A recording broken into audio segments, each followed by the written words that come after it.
नमस्कार, आम्ही जिल्हा परिषद प्राथमिक शाळा बामनोलीचे विद्यार्थी आज आपल्यासमोर सादर करीत आहोत स्वदेशी वस्तूंचा वापर काळाची गरज। ताई चला आपण या दुकानात जाऊ। किती छान दुकान आहे हे। हो ग, खरंच खूप छान दुकान आहे हे। ताई तुम्हाला काय माहित, तुम्ही तर आधीच्या काळातले दिसत आहात।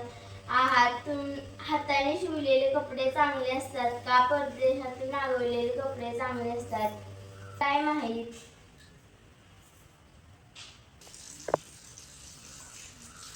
अच्छा, असं आहे का?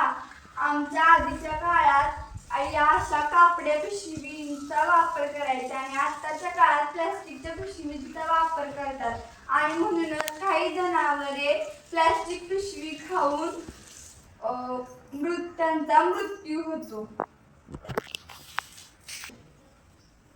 ताई तुमचं बरोबर आहे। आपण आपल्या देशातील म्हणजे स्वदेशी वस्तूंचा वापर केला पाहिजे।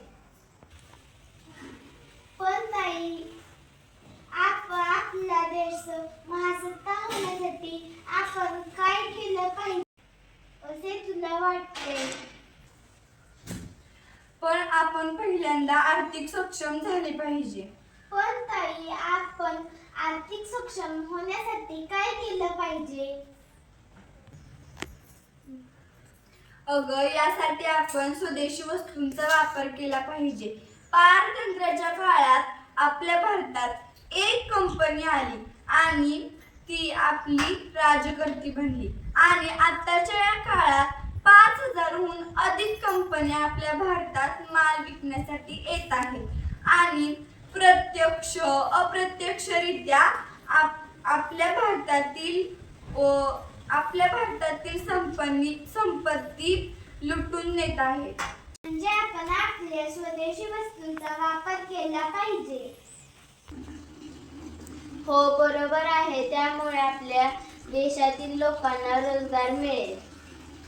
त्याचबरोबर आपल्या देशातील पैसा आपल्या देशात राहील। मग स्वदेशी वस्तूंचा वापर करू, परदेशी वस्तूंचा बहिष्कार करू। महात्मा गांधीजींनी स्वदेशीचा अर्थ असा सांगितला की, माझ्या मते स्वदेशी म्हणजे भारतातील कारखान्यात तयार केलेल्या वस्तू नव्हे, तर भारतातील बेरोजगारांच्या हातांनी तयार केलेल्या वस्तू होय।